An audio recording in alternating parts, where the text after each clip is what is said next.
Hello friends, welcome to my channel Together with Abhi.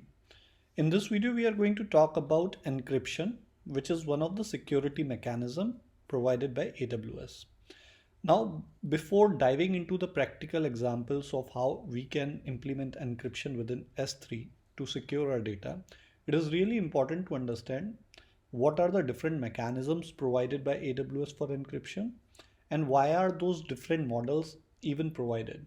Okay, what is the difference between these models? Okay, so to understand that, it is also very important to further have an understanding of encryption at a very high level. So we will start with that. So in this picture, what you can see, this is the basis of any encryption. If in case you have to encrypt a plain text, what you all need is a data key and an encryption algorithm. Encryption algorithm like AES 256. Okay, with these two things, you should be able to encrypt your plain text into a ciphertext or an encrypted data. Okay, so these are just the two entities. This data key is really important because if in case someone gets access to this data key, they would be able to use the encryption algorithm, which is quite globally available. Okay, so anyone can have their hands on the encryption algorithm, but if someone gets access to data key, they will be able to encrypt or decrypt the text. Okay, now this we understand the basic model, but where is this basic model implemented? Okay, so let's say we have a user, they implement this model. So they created a data key and they used an encryption algorithm on his or her local computer, which is outside AWS. So they converted the plain text into ciphertext, which is an encrypted data, and they are able to transfer this encrypted data to S3. Okay, this is one way. Now the second way is they apply this same mechanism through some application which is hosted on an on an EC2 machine. So within AWS, there is a service called as EC2, which provides you a machine or a server. Okay, on that machine or server, you have already deployed your application, and what this application does is it creates a data key. It uses an encryption algorithm and it converts the entire plain data into an encrypted data. And now they are able to save this encrypted data to S3. Okay, so these are both client side mechanism. Okay, why we say client side? Because client is actually handling, you have the control of handling how encryption is done. Okay, AWS is not doing anything on this. When you directly ask S3 to do encryption on your behalf on server, then it is called as the server side mechanism. Okay, also important to note, there are two types of encryption or security. One security is for the data at rest. Okay, and the other is for data in transit. Okay, so when you are converting some data which is stored in S3, you are converting for data which is at rest, which has to be stored. But while this data is being transferred over internet to S3, that is when we say what is the security we are applying during transit. Okay, so during transit, the only mechanism is to use HTTPS. Okay, so use SSL TLS. So that those are the security mechanisms which we apply for transit. Now, let's say you provide the plain data directly to AWS or directly to S3 service, and they do the encryption on their side, on server side itself. Then this mechanism is called as server side encryption, and this is at rest. So I hope you are clear with this thing.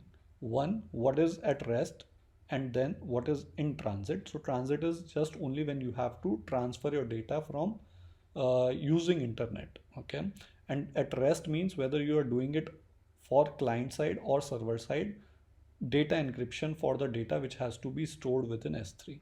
Okay, now let's move to another thing. I just told you the data key. This is the basic model that I just explained to you. When the same data key is used for decryption, okay, then this is called a symmetric way of encryption. It is very fast. Okay, But there is another model, which is generation of a key pair. One is a public key, the other is a private key. The public key is used for encryption, whereas the private key is used for decryption. And this kind of mechanism is called as asymmetric, which is slow but more efficient. Why is it more efficient? In case of symmetric, if you see, you have to provide this data key to so many people, okay? Because you encrypted the data. If in case you also decrypt the data and will have to provide it to so many people, and there are high chances that people can mess up our security key, okay? Now with public key, private key, you will have just one public key which is available to the entire world, but private key is only available to the person who wants to decrypt it, okay? So this is turns out to be more efficient or more secure. Now, until now, what I have been saying is we just need data key for encryption. Now, this data key again can be in plain text. How about encrypting this data key? You would need another data key, and we call this key as a master key. So, mechanism to encrypt your plain data key to an encrypted data key, we require another key which is called as master key. Now this is turns out to be more secure, and now you should be able to secure both your encrypted data key as well as your data which has been encrypted using this encrypted data key within S3. Okay. Important to note is you can keep on doing the same thing. Again, this master key can be in plain text. You want to encrypt the master key, so you would have another master key. You will have another master key on top of that, another, so and so on. So this kind of mechanism is called as envelope encryption. So now that we have a basic understanding of few things, what we are more concerned about is customer master key, which is called as CMK. So we are going to be dealing with master key. It is on the basis of master key, how you handle master key, where it is stored, who creates it, how it is managed. We have different models of AWS only on that basis. So as I mentioned, CMK can further be encrypted and so on, and that is called as envelope encryption. This is to have multiple layers of security, and user with access to CMK would be able to access data, which is but obvious. Now CMK needs to be rotated periodically for added security. So you might not want that even if in case someone catches hold of your CMK, we need added security by rotating this CMK again and again. So even if in case someone catches hold of it, they should not be able to utilize it beyond a period, beyond certain time. So it helps in the security. Now, once we have created the key, the other thing is the administration part of it. What is the administration part? Who are we going to provide access to this key? Who will be, or how long will be the period of rotation, tags, alias, so key policies. So these are different administration activities. So there is a role called as administrator role, and the other role is a data access or a user role. So only that person would be able to decrypt or read the data, okay, who has access to this customer master key. If in case you have not provided a user an access to a customer master key, you will not be able to read the data without an encrypted format, okay? So key administrator have permission to manage the CMK, but do not have permissions to use the CMK in cryptographic operations. So as I told you, an administrator does have the right, if in case tomorrow it feels like, okay, I also need to read the objects, I also need to read the data, it can provide itself, it can also add itself as a user of that key, okay? But by default, it doesn't have those rights. It will have to add itself. Default encryption at bucket level, or else for every object separately. Now, AWS has provided you with the liberty of having encryption handled at default bucket level. So what that means is all the objects by default would be able to use the mechanism which has been set at the bucket level. Or else if in case you want, you can set up encryption, various separate encryption mechanisms at object level as well. And AWS services that are integrated within AWS KMS use symmetric CMKs to encrypt your data. Now we will see that certain services like S3 service, Redshift, there are few services which are integrally integrated with KMS. KMS is what? KMS is the key management service. So when AWS found out that there are so many issues, you have to create a key, you have to manage a key, why not create a service which is one platform, which is one portal for doing all these operations? Okay, and this service is called as key management service. Now many services, other services are already integrated with KMS. Now since they are within the same AWS system, they use symmetric key. It makes more sense to use symmetric mechanisms because there is less scope of having issues related to security, and symmetric key anyways is a fast mechanism. That's why they use symmetric CMKs. Now let's see, as I had told you, AWS based on the model as to who will be storing CMK. So we are just going to be talking about CMK. This is the base, customer master key. It is the master key.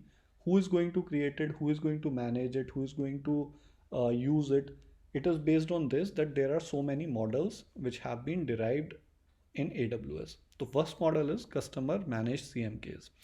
So if in case you are the person responsible for creating a master key, you are responsible for managing and have full control, then that type of mechanism is called as customer managed CMK.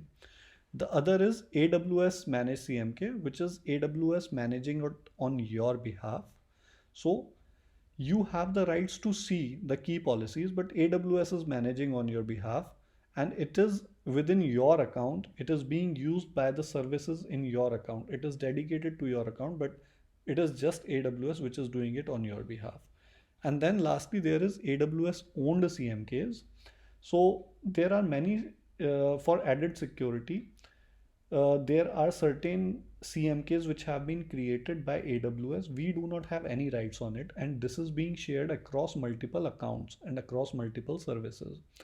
So this is entirely, behind the scenes. We do not have any say in this, but just to let folks know, AWS is told that there are certain AWS owned CMKs that they are using for added security. So the question is customer managed CMK and AWS managed CMK, which are the most important for us, which we'll be dealing with. Now I have created a table here just to tell you who would be creating a key in this case. So let's say in case of customer managed key, it will be the customer who will be creating the key. The management would be done by a customer. It will not be shared across any other account. He should be able to see the CMK metadata, and they have the liberty of giving any name to it. In case of AWS managed CMK, it is created by AWS service on your behalf. It is managed by AWS. It is not shared across other accounts, but you only have the rights to see the metadata, which is like key policies, etc. The only limitation here is these names will be starting with AWS. So it would be something like AWS/S3. Okay. So it means S3 service is using an AWS managed CMK. Both AWS managed CMK and customer managed CMK are available within KMS. So you can go create key using customer managed key and do different things directly from KMS for these two models. AWS owned CMK is created by AWS service, managed by AWS service. It is shared across accounts, and you do not have the rights to even see the metadata.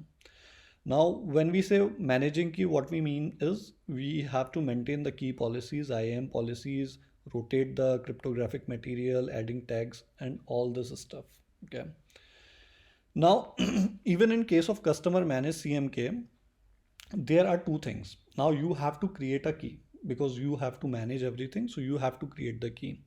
But whether you create a key within KMS yourself or you create a key locally on your system and then you import it within KMS is what makes a difference. So if you are doing it on your local system and thereafter you just import the key within KMS so you can manage it within KMS yourself, then that mechanism is called as customer managed key done from external source. However, if in case there is a mechanism within KMS itself wherein you can create a key yourself and you can keep on managing that key within KMS, then that mechanism is called as KMS, customer managed key. There is one more customer key store which we are not going to discuss here, but that is something related to hardware cluster stores. Okay, but we are not going to discuss that. Now, key management service within, I'm just showing you the screenshots. We'll be going through the practical in the next video, but here I'm just showing you the screenshots that customer managed key. If in case you try to create a key, you would, if in case you try to do a symmetric key generation, it will provide you options like KMS external key and cloud key store. These options are only available for symmetric key. In case of asymmetric key, you do not have any of these options in AWS. In asymmetric key, you would just have limited options for choosing the spec, which are given below. Now it's the time to go and check all these options in practical. So what we are going to do is, first thing, we are going to use an option within S3 itself. So other than that, I believe I forgot to tell you that there is a mechanism within S3. If in case you do not want to get into all this stuff of creating a key, managing it either externally or using AWS KMS, you have an option in S3. You just tick a box. It will take care of everything. You don't have to worry about it. So we will be doing that practically. Secondly, what we will be doing practically is we are going to create a customer managed key. Okay, and we will be using it to encrypt and decrypt.